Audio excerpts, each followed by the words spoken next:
दोस्तों 50,000 पदों पर जो भर्ती प्रक्रिया है वो उत्तर प्रदेश में शुरू कर दी गई है, जिसके लिए ऑफिशियल नोटिफिकेशन जारी कर दिया गया है। साथ में पूरा कार्यक्रम भी यहाँ पर घोषित किया गया है।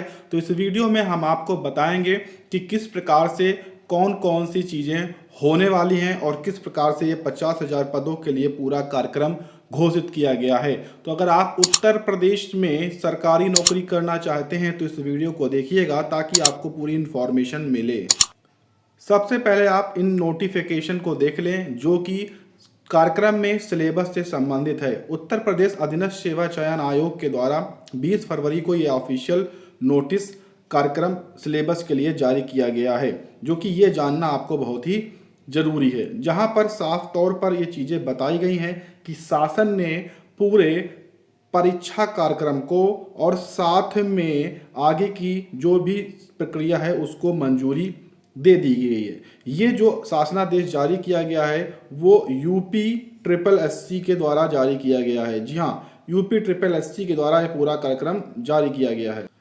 यहाँ पर सबसे पहला जो नोटिस जारी हुआ है वो 19 फरवरी को जारी हुआ है। उत्तर प्रदेश अधीनस्थ सेवा चयन आयोग के द्वारा प्रारंभिक परीक्षा यानी कि पीईटी परीक्षा के लिए इस कार्यक्रम को जारी किया गया है, क्योंकि इन 50,000 पदों पर सरकारी नौकरी अब सभी अभ्यर्थियों को पाने के लिए पहले ये पीईटी परीक्षा क्वालिफाई करनी होगी, तब ही आप लेखपाल व समूह गा के जितने भी विभागों में भर्तियां आती हैं उनके नौकरी के लिए आवेदन तभी कर पाएंगे जब आप ये पीईटी परीक्षा पास करेंगे।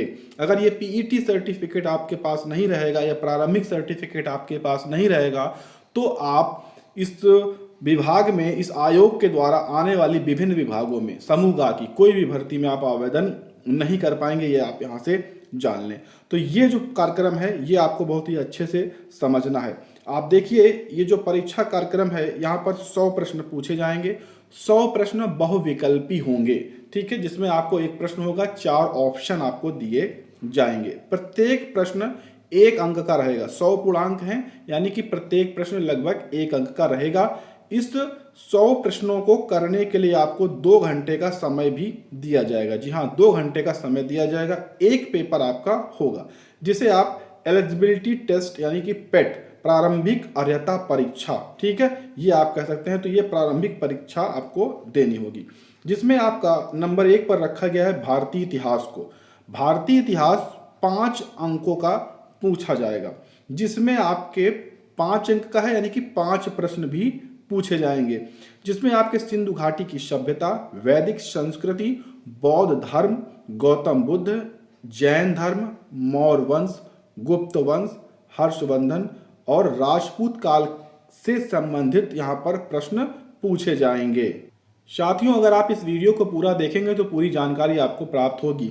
वहीं आप देख रहे हैं कि सल्तनत काल के प्रश्न होंगे, मुगल साम्राज्य के, मराठा के, ब्रिटिश राज के और ब्रिटिश राज का सामाजिक जो आर्थिक प्रभाव है उससे संबंधित भी प्रश्न पूछे जाएंगे। वहीं पर 2 नंबर पर भारतीय राष्ट्रीय आंदोलन से संबंधित प्रश्न होंगे, जो कि 5 अंकों के पूछे जाएंगे, यानी कि कुल इससे भी संबंधित 5 प्रश्न पूछे जाएंगे, जहां पर आपको स्वाधीनता आंदोलन के प्रारंभिक यहाँ पर वर्ष के बारे में, विदेशी तथा सविनय अवज्ञा आंदोलन, महात्मा गांधी तथा अन्य नेताओं की भूमिकाएं पूछी जाएंगी, क्रांतिकारी आंदोलन तथा उग्र राष्ट्रवाद का उदय पूछा जाएगा, उससे संबंधित जो प्रश्न होंगे, विधायी संशोधन तथा ब्रिटिश इंडिया एक्ट 1935 के बारे में प्रश्न जो भी होंगे, भारत छोड़ो आंदोलन, आजाद हिंद फौज, नेताजी सुभाष चंद्र बोस से संबंधित भी प्रश्न पूछे जाएंगे।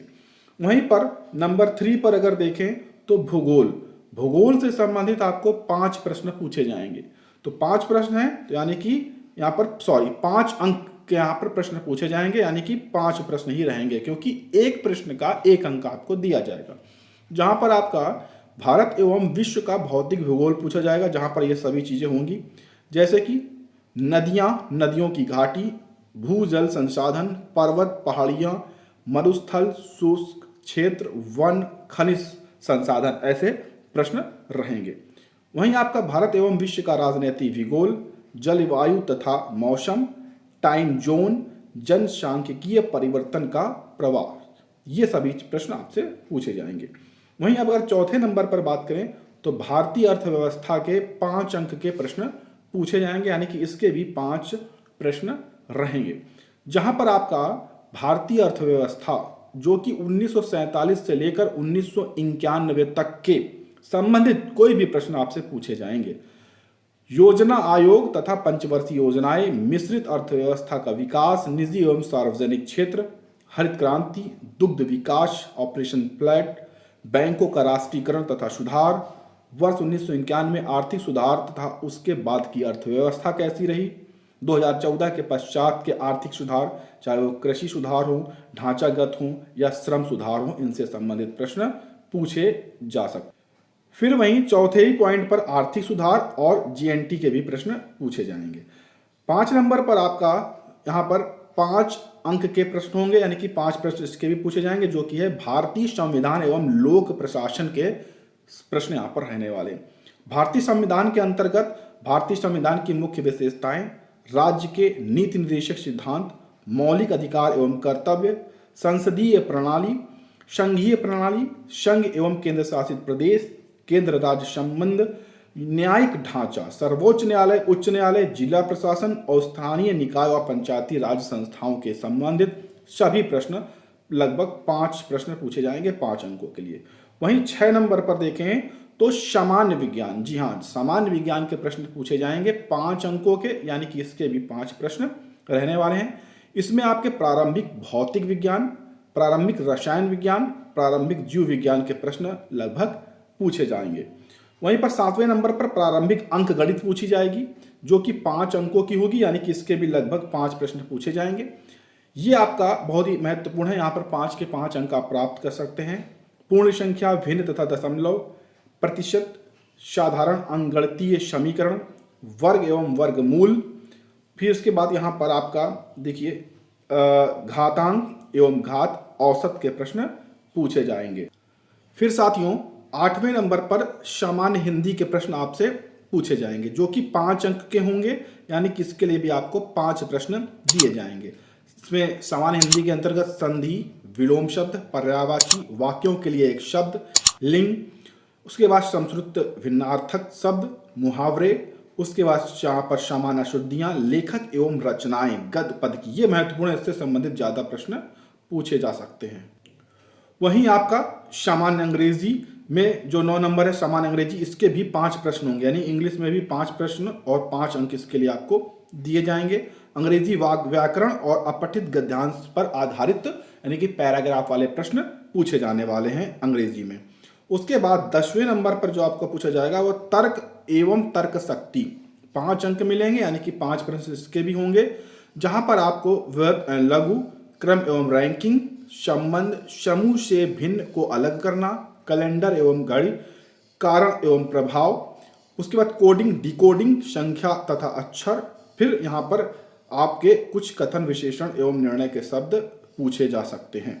वहीं अगर बात करें 11वें नंबर की, तो 11वें नंबर पर समएकी के प्रश्न, यानी कि करंट अफेयर के प्रश्न रहेंगे, जो कि 10 अंक यहाँ पर बताए जा रहे हैं। जी हाँ, 10 अंक बताए जा रहे हैं, 10 अंक मिलेंगे, तो यानी कि सबसे ज़्यादा करंट अफेयर आपका महत्वपूर्ण रहने वाला है, क्योंकि 10 प्रश्न इसके पूछे जाएंगे और 10 प्रश्न अगर आप करंट अफेयर के सही करते हैं 10 अंक आपके पक्के हो सकते हैं, जो कि भारतीय एवं वैश्विक, यानी कि करंट लगभग 6 महीने पुराने का यहाँ पर करंट अफेयर आप रट सकते हैं और आसानी से यहाँ पर 10 अंक हासिल कर सकते हैं। 12वें नंबर पर सामान्य जागरूकता के 10 प्रश्न रहेंगे, यानी कि 10 अंक मिलेंगे, यानी कि लगभग इसके 10 प्रश्न रहने वाले हैं।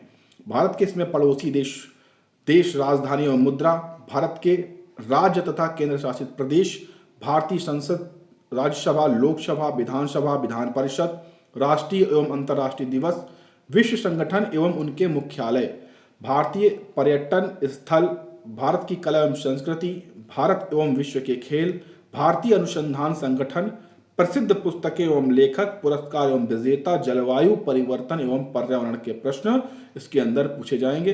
तो ये जो लास्ट के कुछ पॉइंट है ये ज़्यादा महत्वपूर्ण होने वाले हैं आपके लिए। वहीं 13वें नंबर पर अपठित हिंदी गद्यांश का यहाँ पर विवेचन होगा, जिसमें आपको 10 अंक मिलने वाले हैं और प्रत्येक प्रश्न 5 अंक का यहाँ पर रहने वाला है और इसके 2 प्रश्न आपको दिए जाएंगे और एक प्रश्न का आपको 5 अंक मिलेगा। फिर यहां पर अंतिम 14वें नंबर पर ग्राफ की व्याख्या के आपको 2 प्रश्न होंगे और प्रत्येक प्रश्न यानी एक प्रश्न का आपको 5 अंक दिया जाएगा, ठीक है, यानी कि 10 हो जाएंगे, तो 10 प्रश्नों का यहां पर पूछा जाएगा। 15वें नंबर पर है तालिका की व्याख्या विश्लेषण, यहां पर भी आपको 10 अंक मिलेंगे, यानी कि 2 प्रश्न पूछे जाएंगे, एक प्रश्न आपका 5 अंक का रहेगा। तो ये लास्ट के जो 3 पॉइंट हैं यहां पर आपको 5-5 अंक के प्रश्न होंगे जो कि बहुत ही महत्वपूर्ण होंगे। अगर यहां से आप 3-3, 4-4 नंबर भी प्राप्त करते हैं तो आप अच्छे अंक ला सकते हैं। करंट अफेयर से आप 10 में से 10 ला सकते हैं, मैथ में से आप 5 में से 5 अंक ला सकते हैं, तो यहां पर आसानी से आप इन्हें हासिल कर सकते हैं। उसके बाद यहां पर कुछ शर्तें हैं, जैसे कि पहली जो शर्त है वो कही गई है कि राष्ट्रीय शैक्षिक एवं अनुसंधान परिषद NCERT द्वारा निर्धारित सेकेंडरी सीनियर सेकेंडरी स्तर का होगा। यानी कि NCERT के द्वारा जो सिलेबस निर्धारित है उसके अनुसार 12वीं तक का ये जो भी आपका मैंने 15 पॉइंट बताए हैं जो सिलेबस है केवल 12वीं तक का ही रहेगा, 12वीं से ऊपर ये सिलेबस नहीं रहेगा। जो 12वीं तक के सिलेबस में ये प्रश्न आते होंगे वही पूछे जाएंगे। दूसरे नंबर पर जो पॉइंट है, परीक्षा का प्रकार वस्तुनिष्ठ प्रकृति एवं प्रश्न पत्र बहुविकल्पी प्रश्नों पर आधारित रहेगा। तो जब परीक्षा का प्रकार रहेगा वहां पर एक प्रश्न होंगे और उसके 4 विकल्प आपको दिए होंगे, यानी कि बहुविकल्पी प्रश्न पूछे जाएंगे। लेकिन जो तीसरे पॉइंट में कहा गया है कि अगर आप गलती करते हैं तो प्रत्येक गलत उत्तर के लिए 1/4 अंक, जी हाँ, प्रत्येक गलत उत्तर के लिए 1/4 अंक आपके काट लिए जाएंगे, यानी कि माइनस जो मार्किंग है वो यहाँ पर रखी गई है। तो आपको गलत आंसर बिल्कुल भी नहीं देने हैं, गलत आंसर देने पर आपका यहाँ पर नुकसान हो सकता है। तो ये इसका पूरा सिलेबस कार्यक्रम जारी किया गया है। अब बात कर लेते हैं कि इसका परीक्षा कार्यक्रम क्या रहने वाला। तो पूरी उम्मीद है साथियों कि मार्च के प्रथम सप्ताह से, जी हाँ, मार्च के फर्स्ट वीक से इसकी जो ऑनलाइन आवेदन है वो शुरू होने जा रहे हैं। जी हाँ, मार्च के फर्स्ट वीक से इसमें ऑनलाइन आवेदन शुरू हो जाएंगे और उसके बाद इसकी जो परीक्षा है वो आपको अप्रैल, जी हाँ, अप्रैल में देखने को मिलेगी। अप्रैल या हो सकता है कि मई प्रथम में भी ये परीक्षा देखने को मिले। तो तैयारियां आप शुरू कर दीजिए, क्योंकि ये जो पीईटी परीक्षा है, ये जो पीईटी परीक्षा ये बहुत ही महत्वपूर्ण है। ये अगर सर्टिफिकेट आप प्राप्त कर लेते हैं तो UPSSC के आने वाले विभिन्न सभी विभागों की जो भी 50,000 भर्तियां हैं, जैसे कि लेखपाल और भी अन्य जो भर्तियां हैं, उन सभी भर्तियों के लिए आप ऑनलाइन फॉर्म को भर पाएंगे। अगर आप ये पीईटी परीक्षा नहीं पास कर पाते हैं तो आप UPSSC में आने वाली किसी भी भर्ती में फॉर्म नहीं भर पाएंगे। तो ये आपके लिए जरूरी है। आगे जो भी अपडेट आएगी इसकी हम आपको तुरंत सूचित करेंगे, लेकिन उसके लिए आप इस चैनल को सब्सक्राइब करें।